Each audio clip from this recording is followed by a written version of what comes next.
नमस्कार दोस्तों। हर बार एक नया शख्स आपके लिए, और शख्स भी ऐसा जो दुनिया में कुछ अलग हटके काम कर रहा है। आप सोच के देखिए, जिसकी बात सब करते हैं, जिस भेड़ चाल पर सब चलते हैं, उससे अलग चलने का एक रास्ता खुद ने बनाया। एक शख्सियत है। आप देखिए, जो इंटरनेशनल एथलीट है, पेशे से पत्रकार है, उसके बाद में सोशल वर्क की ओर अपने कदम रख लिए, और एक लंबा सफ़र तय करने के बाद में ये सोचा कि समाज के अंदर जब ऐसी कुरीतियाँ सी कुछ चल रही है, कुछ ऐसी प्रॉब्लम्स भी चल रही है, क्योंकि कानून जो इस समय है देश के अंदर, वो सारे महिलाओं के पक्ष में जाते हैं, और उन्हीं के पर कोई भी किसी भी तरीके की सुनवाई नहीं होती है। बाद में उसके बारे में जो भी फैसला होना होता है, लेकिन तब तक तो उस व्यक्ति के लिए, पुरुष के लिए काफ़ी मुश्किलें और संकट का समय गुजर चुका होता है, जिसमें वो प्रताड़ना भी झेलता है। ऐसे ही पुरुषों के लिए आवाज़ उठाने के लिए एक शख्सियत खड़ी हुई, और जिसने कोरोना काल के बाद में जो अपनी गति बनाई, और जिस तरीके की कोरोना के समय ऐसी स्थितियां देखी, उसके बाद मन व्यथित हुआ और फिर तय कर लिया कि अब ये कमान संभालनी है, और कमान संभालनी नहीं है, न्याय के मुकाम तक पहुंचाना है मामले को, और देश के अंदर एक पुरुष आयोग का गठन किया जाना चाहिए। इसके लिए आवाज़ उठाई, और अब देखिए उसके बाद में राजस्थान हाईकोर्ट के अंदर भी एक याचिका दायर की, जिसको स्वीकार कर लिया गया। अब क्या उस पर सुनवाई होती है, क्या फैसला आता है, तो आने वाले दिन ही बताएंगे। लेकिन आज हम आपकी बात कराएंगे ऋचा सैनी से, जिसने एक अलग मुहिम छेड़ी है। बेबाक बात, खुलकर बात, किसी से कोई डर नहीं, भय नहीं, अपनी बात को कहने का मादा, और एक दिशा और दशा बदलने का सपना। आइए मुलाकात कीजिए ऋचा सैनी के साथ में। तो आइए दोस्तों, आपकी मुलाकात कराते हैं मोहन ऋचा सैनी से। ऋचा, पुरुषों की प्रताड़ना का दर्द एक महिला को कैसे हुआ? जिस तरीके से बहुत सालों पहले एक महिला का दर्द पुरुषों को हुआ था, उसी तरीके से मुझे भी आभास हुआ कि पुरुष प्रताड़ित हैं। तो वो दर्द मुझे कहीं ना कहीं फील हुआ, तो मैंने इसके लिए आवाज़ लगाई। ऐसा कौन सा मामला था ऋचा, जो जिसने आपको इंस्पायर किया कि वास्तव में अब पुरुषों के लिए स्टेप उठाना चाहिए? बहुत सारे केसेस हैं, लेकिन स्पेशली कोविड के अंदर जब मैं न्यूज़पेपर पढ़ती थी, उस टाइम पे ये आता था कि लूडो खेलते खेलते डाइवोर्स हो गया, या साथ में खाना खाते खाते डाइवोर्स हो गया। बहुत सारे केसेस आते थे, और कुछ केसेस ऐसे हैं जो बहुत पर्सनल हैं, जिनके ऊपर पहले भी लोगों को पता है। लेकिन हाँ, मैंने ऐसे केसेस देखे हैं, जैसे मेरे एक साथी भाई थे जिन्होंने आत्महत्या कर ली थी जस्ट बिकॉज ऑफ इस मेंटेनेंस केस को लेके, जिनकी उम्र उस टाइम पे शायद 32 या 33 साल ही थी। एंड वो मेरे लिए एक थोड़ा सा पेन था, जिस पेन की वजह से मुझे लगा कि क्योंकि उन लोगों को मुझसे उम्मीद थी कि शायद ये हमारी कुछ हेल्प कर पाएगी, या हम शायद कुछ कर सकते हैं, लेकिन मैं फ़ेल हो गई, क्योंकि कुछ पता ही नहीं था कि कहाँ जाएं, किसके पास जाएं, एडवोकेट से क्या बात करें। फिर मैंने शायद 2 साल मैंने इसके ऊपर बहुत पढ़ा, एडवोकेट से मिली, मैं कोर्ट्स में भी जाती थी, क्या डिसीजंस होते थे और जज किस तरीके से डिसीजन देते थे। बहुत R&D करने के बाद में फिर जब मुझे थोड़ा समझ में आया, तब मैंने PIL लगाई। आ, आपके जो प्रयास थे कोरोना के बाद में कुछ हद तक अब सफल होते नजर आ रहे हैं, और हाई कोर्ट में जो आपने PIL दायर की है, वो भी अब स्वीकार कर ली गई है। उस PIL में ऐसे वास्तव में क्या फैक्ट्स आपने ऐसे लगाए हैं कि उसको एक्सेप्ट करना पड़ा? वहाँ पर सबसे पहले ये क्वेश्चन करा गया था हम लोगों से कि आपने जो ये PIL लगाई है, इसमें महिलाओं के प्रति आपने क्या देखा। तो मेरा क्वेश्चन सबसे पहले ये था, जो हमने आंसर कराया, कि महिलाओं के प्रति ही हम लोग चल रहे हैं। पुरुष आयोग की जो हम मांग कर रहे हैं, मैं फिर से आपके चैनल के माध्यम से सबको समझाना चाह रही हूँ, पुरुष आयोग बिल्कुल बनना चाहिए। सच में पुरुष प्रताड़ित हैं, लेकिन एक्चुअल में जो महिलाएं हैं जो सच में बहुत प्रताड़ित हैं, जो जला दी जाती हैं, उनको घर से निकाल दिया जाता है, जो बेबस हो जाती हैं, उनके लिए ये 100% फ्रूटफुल है। क्योंकि अगर ये 100% उनके लिए लाभदायी होता है, तो ये जो 80 और 90% जो महिलाएं हैं जो सच में फेक केसेस करके पुरुषों को प्रताड़ित करती हैं, ये जो 10% महिलाएं हैं, इनकी सुनवाई बहुत अच्छे से होगी और इनको न्याय मिलेगा। वो तो कहना आप ये चाह रही हैं कि ये जो कानून बने हुए हैं, इन कानून का दुरुपयोग अब महिला अपने लाभ के लिए कर रही हैं। और जिस तरीके का भी एक मामला आया था ऋचा, आपको ध्यान है, जिसको लेकर आपने काफ़ी देश में हंगामा भी खड़ा हुआ है, और उसके बाद में कोर्ट ने भी उस मामले में कॉग्निजेंस लिया है, और उसको कंसर्निंग जो उनकी पत्नी है, उनके ससुराल वाले और इन सबको अरेस्ट भी किया है। तो ये अतुल वाला जो केस था, एक इंजीनियर की इस तरीके से हत्या, जबकि वो अतुल तो ये था कि वो उस अपनी पत्नी के बिना रह ही नहीं सकता था, और बाद में उसका ये था कि मैं इस पत्नी के साथ रह नहीं सकता। यानी प्रताड़ना का लेवल कितना हाई होगा। तो इसको लेकर आपका क्या कहना है? देखिए, अतुल सुभाष जी अब एक दिवंगत आत्मा हो चुकी हैं। उनके बारे में अगर हम अब मुहिम चला रहे हैं या अगर हम अब बात कर रहे हैं, तो वो जिस टाइम पर जिन जिन लोगों के पास में गए थे, उन्होंने क्यों नहीं सुना मुझे नहीं पता, लेकिन हम मेरी लैंग्वेज में मैं ये बोलूँगी कि वो पुरुष आयोग जो मेरी एक मुहिम है उसके लिए वो शहीद हुए हैं। उन्होंने अपना जो आत्मदाह करा है वो बहुत हाई लेवल पे, शायद वो प्रताड़ित इतना हो गए थे कि उनको कुछ समझ में नहीं आया था, तब कहीं जाके उन्होंने ये आत्मदाह करा।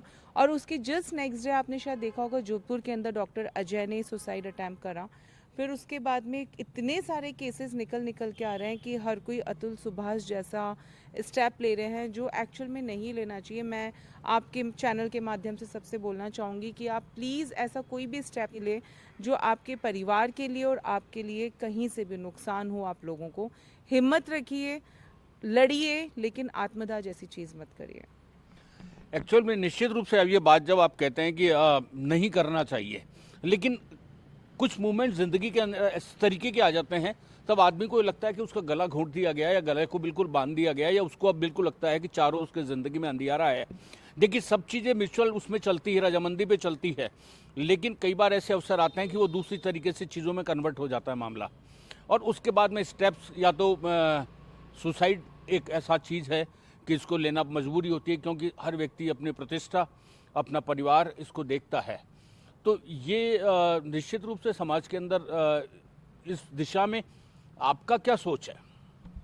देखिए, आत्मदाह करना तो कहीं से भी अच्छी बात नहीं है, चाहे से वो कितने भी अच्छे इंसान हो, वो कितने भी महान हो, आत्मदाह करने वाली बात अच्छी नहीं है। आपको किसी भी कंडीशन में अगर आपको लग रहा है कि आप किसी से बात नहीं कर पा रहे हैं या आपकी कोई सुनवाई नहीं हो रही है या आप परेशान हैं, आप कुछ समय के उस स्थान को छोड़ दीजिए। इस स्थान को छोड़ के आपका जिसमें मन लगता है, संगीत हो या भक्ति हो या आपको अपने मम्मी पापा के साथ बैठना हो या दोस्तों के साथ बैठना हो, आप उस स्थान को छोड़कर जाइए। क्योंकि वहाँ आपकी जो नेगेटिव एनर्जी है, जो आप सोचते हैं जिस चीज़ के बारे में, जो आपको परेशान कर रही है, वो आपके दिमाग पर इतना हावी हो जाती है कि आपको कुछ समझ में नहीं आता और आप ये स्टेप उठा लेते हैं। तो एक तरीके से या तो आप काउंसलिंग का सहारा लें या आप किसी ऐसे पर्सन से मिलें जो आपकी ज़िंदगी को बहुत एक महत्वपूर्णता देते हुए आपको कुछ समझाए। आपके बचपन के जो दोस्त होते हैं उनसे मिलें। ये एक तरीके होते हैं कि आप अपने आप को इन सब नेगेटिविटी से दूर रखकर अपने आप को संभाल पाएँ और आगे अपने आप को वापस से लड़ने के लिए तैयार करें। ऋचा, जिस तरीके का आपका ये एक मुहिम आप लोगों ने छेड़ रखी है, आपने अकेले शुरू किया था, धीरे धीरे लोग आपसे जुड़ने लगे, एक्सपर्ट्स भी आपके साथ में आने लगे हैं। जिस तरीके की जानकारी हमको है कि लगभग 300-350 ऐसे मामले आपके पास आए हुए हैं इस समय, जो आपकी तरफ देख रहे हैं कि ऋचा यानी मोहन ऋचा उन्हें कुछ न्याय दिला दे। तो कुछ ऐसे मामले जो सामान्य थे लेकिन उलझ गए, ऐसे कोई केस आपकी निगाह में हो तो? बिल्कुल है। मेरे पास में 350 केसेस तो सर मैं फ्री कर चुकी हूँ। अब तो नए केसेस हैं, लेकिन हाँ, इसमें से 2 केस ऐसे थे जिसमें से एक केस को तो मैंने विथड्रॉ खुद ने करा था, क्योंकि मुझे बाद में पता चलता है कि लड़का एक्चुअली लड़की को प्रताड़ित कर रहा था। जो जोधपुर का केस था वो मैंने विथड्रॉ कर दिया था। एक केस था जिसके अंदर मैं एड़ी से चोटी तक का जोड़ लगा चुकी थी। मुझे ये समझ में नहीं आता कि गलत कौन है। दोनों जब मिलते थे, काउंसलिंग मैंने करती थी, तो मैंने काउंसलिंग के टाइम पे दोनों को देखा कि दोनों तो एक दूसरे के बिना रह नहीं सकते। दोनों मेरे सामने बहुत अच्छे से प्रॉमिस करके जा रहे हैं। जैसे ही गेट के बाहर निकलते थे, दोनों एक इस डायरेक्शन में और एक उस डायरेक्शन में। फिर एलिगेशंस, फिर रात को फ़ोन आते थे कि इसने मुझे मारा, परेशान करा। वो बोलती थी कि इसने मुझे मारा। तो मतलब मेरे एडवोकेट हैं गगन शर्मा, वो खुद भी परेशान हो गए थे कि मैडम ये चल क्या रहा है, समझ में नहीं आ रहा, अपन करेंगे कैसे। लेटर ऑन हमें ये पता चला कि एक्चुअली दोनों हस्बैंड वाइफ सिर्फ एक मिथ था उनके अंदर। मिथ ये था कि लड़के को फोबिया था। फोबिया किस चीज़ का? कि किसी भी चीज़ को पर्टिकुलर रखने का, कि अगर आपने फ़ोन डाइनिंग टेबल पे रखना है तो वो डाइनिंग टेबल पे ही रखें। ये फोबिया था। तो मतलब ऐसे ऐसे फोबियाज की वजह से डाइवोर्स जैसी सिचुएशन, मतलब आई एम एक्चुअली सरप्राइज कि समाज को ये क्या हो रहा है, मुझे समझ में नहीं आ रहा। तो ये एक केस यही था, बाकी तो सारे बहुत सिवियर अटैक्स वाले केसेस थे। ये केस था जिससे मुझे हंसी भी आई थी, और ये भी लगा था कि ऐसे भी केसेस के ऊपर डिवोर्स जैसी सिचुएशन बनती है। तो थोड़ा समाज को सोचना चाहिए इन चीज़ों के बारे में। एक आपका एक केस था, बड़ा रोचक केस रहा। अजमेर का एक केस था, है ना। उस केस के अंदर जहाँ तक मुझे जानकारी है, उस केस में 18 साल से दोनों में विवाद चल रहा था। मेंटेनेंस की बात भी चल रही थी। लेकिन उस केस के बारे में आपने जिस तरीके से सुलझाया, हमारे दर्शक जानना चाहते हैं कि यदि उनके पास भी इस तरीके का कोई केस उनके आसपास में हो, तो निश्चित रूप से आप मोहन ऋचा से कांटेक्ट करें और ये कोशिश करें कि समाज के अंदर जो स्थितियां बनती जा रही है उससे लोगों को राहत दिला सकें। अब आप सुनिए, देखिए उस अजमेर वाले केस को किस तरीके संक्षिप्त तरीके से मोहन ऋचा ने सॉल्व किया। एक्चुअली उस केस में ये हुआ था कि जो पर्सन थे उनकी शादी को जब मेरे पास आए थे 15 साल हो चुके थे। तो 15 साल का मतलब होता है कि एक बच्ची टीनेज में आ गई। टीनेज में वो अपने मम्मी पापा को ये झगड़ते हुए देख रही है कि मुझे कौन पालेगा। मैं ना उनके फादर से मिली ना उनकी मदर से मिली। मैं उस बच्ची से मिली, मैंने उससे ये पूछा कि तुम क्या चाहती हो। उसने तब भी ये बोला कि मेरे को सिर्फ पीस चाहिए, कि अब जो सिचुएशन है वो ऐसी है कि ना मेरी मदर मेरे फादर के साथ रह सकती है, ना मेरे फादर मेरी मदर के साथ रह सकते हैं। तो मुझे सॉल्यूशन चाहिए कि मैं कहाँ जाऊँ। मतलब मैं एक ऐसा खिलौना बन गई हूँ कि ये लोग कोर्ट के अंदर मुझे मुद्दा बनाकर लड़ रहे हैं। मैं अभी भी इमोशनल हो रही हूँ वो सोचते हुए। बट उस टाइम पे मैं सच में बहुत इमोशनल हो गई थी कि मैं भी एक बच्ची की माँ हूँ। मतलब मुझे वो बच्ची दिख रही थी कि अगर कई बार ऐसा होता है कि आप नहीं सोचते, लेकिन सिचुएशन ऐसी होती है कि आपको नेगेटिव कई बार सोचते तो आपको खुद अंदर से शॉक्ड होते हो कि नहीं नहीं, ये मैं नहीं सोच सकती। तब मैंने उस बच्ची की जो कंडीशन देखी, उसको सोचते हुए मैंने उसी टाइम उसके फादर और मदर दोनों से मैं मिली। मैंने उनको ये बोला कि या तो आप ये बच्ची मुझे दे दो, तो आपका जो मेंटेनेंस का फ़ाइट है वो ख़त्म हो जाएगा, मैं इस बच्ची को रखने के लिए रेडी हूँ। और या फिर ये करो कि आप दोनों साथ में रह लो। तो सडन मदर ने बोला नहीं, मैं तो नहीं रहूँगी। मैंने कहा मुझे पता है आपका ये आंसर है, आपकी बच्ची ने भी बोल दिया। या फिर आप लास्ट ऑप्शन ये बचता है कि कोर्ट के अंदर जाके आप लोग दोनों सरेंडर कर दो। आप बच्ची की आगे के फ्यूचर के लिए लड़ रहे हैं कि आपको इसका शादी भी करना है, आगे की फर्दर स्टडीज़ भी हैं। आप उसके लिए मेंटेनेंस मांग रहे हैं, जिसमें मेंटेनेंस के अंदर आपको महीने का 10,000 रुपये मिलता है। आप 10,000 के अंदर तो इसका सब कुछ कर नहीं सकते। अब आप बताएं क्या करना है। तब उनके जो वकील थे उन्होंने बहुत कोशिश करी कि नहीं नहीं ऐसा नहीं होता, हम देख लेंगे, आप क्यों बीच में आ रहे हो, आप इस चीज़ के बारे में, आपको लॉ की नॉलेज नहीं है आपको। मैंने कहा मैं नहीं अड़ रही हूँ लॉ की नॉलेज के अंदर, आई एम नॉट इंटरफेयर। मैं बस ये चाह रही हूँ इस बच्ची का अच्छा हो जाए। फिर नेक्स्ट डे उनकी हियरिंग थी। मैंने अपना एक परसेप्शन रखा एज अ सोशल एक्टिविस्ट कि आप मेंटेनेंस के लिए जो फ़ाइट कर रहे हैं वो फ़ाइट ना करके हम ये करते हैं कि बच्ची की जब शादी होगी, शादी से लेकर अभी जो उसकी एजुकेशन चल रही है और वो आगे जो भी एक बिज़नेस एजुकेशन भी करना चाहें, उसका खर्चा मैं उठाऊंगी। जैसे ही मैंने बोला मैं उठाऊंगी, तो उनके फादर के अंदर शायद अंदर से इमोशंस आए, तो उन्होंने बोला कि ये प्रॉमिस मैं कर रहा हूँ, अब मैं यहाँ पर अपना पूरा जो अमाउंट होता है एक पर्टिकुलर कि साल का 2 लाख 2.5 लाख रुपए मैं यहीं पर चेक डिपॉजिट कर रहा हूँ, ये इनको मिल जाए, लेकिन वो बच्ची की एजुकेशन के लिए और उसकी शादी के लिए यूज़ होना चाहिए। मैं इसीलिए इसमें ओके हूँ। मदर भी रेडी हो गई, वो भी रेडी हो गई, और आज वो बच्ची फादर से भी जयपुर मिलने आती है और ख़ुद मदर लेकर आती हैं। अब आई डोंट नो वो लोग अभी साथ में हैं या नहीं, लेकिन हाँ ये डिसीज़न जब उन लोगों को मिला था तो मुझे बहुत अच्छा लगा था। अ, अ, मोहन ऋचा, चूँकि बात करें आपकी डिसिप्लिन और पंचुअलिटी, ये ज़िंदगी की दो चीज़ें ऐसी थी जिनकी शुरुआत आपने शुरू से अपने साथ रखी, और ये नहीं होती तो इंटरनेशनल एथलीट मोहन ऋचा नहीं बन पाती। तो ट्रैक पे जिस तरीके से आपके कदम दौड़ते गए और आप इंटरनेशनल एथलीट भी बन गए, उसके बाद में आपने अपनी लाइफ को चेंज भी किया और इलेक्ट्रॉनिक चैनल्स के अंदर भी आपने अपनी धूम मचाई। कुछ समय सही, लेकिन जितना भी रहा आपका धूम धड़ाके वाला समय रहा वो। और फिर एकदम से इतना लाइफ को टर्न करना, ये क्या हर किसी व्यक्ति के लिए संभव है, और है तो कैसे है? बिल्कुल है। आप जब अपने अंदर एक डेडिकेशन रखते हैं कुछ भी करने की, कि फॉर एन एग्जांपल मेरा बचपन से ड्रीम था मेरे फादर का और मेरा कि मुझे ओलंपियन बनना है। He always gave me that spirit in me कि बेटा लाइफ के अंदर प्रिंसिपल है, सुबह 3:30 बजे उठकर वर्कआउट पे जाना, फिर स्कूल जाना, स्कूल से आके फिर होमवर्क करके फिर वर्कआउट पे जाना, कंपटीशन फाइट करना। 10th का एग्ज़ाम है, उसके 2 दिन पहले नेशनल खेल कर आ रहे हैं, ये नहीं पता कि एग्ज़ाम कौन सा है, बट बाय गॉड ग्रेस पास हो गए। तो हर चीज़ का डिसिप्लिन पापा ने मुझे बचपन से सिखाया कि डिसिप्लिन होना बहुत मस्ट है। उस टाइम पे मुझे लगता था कि पता नहीं क्या समझा रहे हैं पापा, बच्चा हर यही सोचता है। लेकिन जब बड़े हुए, जब इस चीज़ में आए, तो मेरे फादर ने ही मेरे से सबसे पहले क्वेश्चन किया था कि बेटा मुझे तो समझ में नहीं आ रहा ये तुम क्या करना चाह रही हो। तब मैंने पापा को समझाया कि पापा एक्चुअल में जो अभी इन दिनों केसेस चल रहे हैं पुरुषों को लेके, तो पापा ने बोला ये तो ठीक है, लेकिन तुम पहले स्पोर्ट्स में थी, फिर तुमने अपनी फील्ड चेंज करके तुम कुछ टाइम के लिए जर्नलिज्म में आई, फिर तुमने उसके बाद में कॉमर्स इंडस्ट्री में तुमने रखा, मतलब तुम क्या करना चाह रहे हो। मैंने कहा मैं पापा सेटिस्फाइड नहीं हो, और मैं खुद ही सेटिस्फाइड नहीं थी कि मैं एक्चुअल में कर क्या रही हूँ। मतलब हर एक जगह मेरा कहीं पर भी एक कंसंट्रेशन नहीं हो पा रहा था कि मुझे करना क्या है।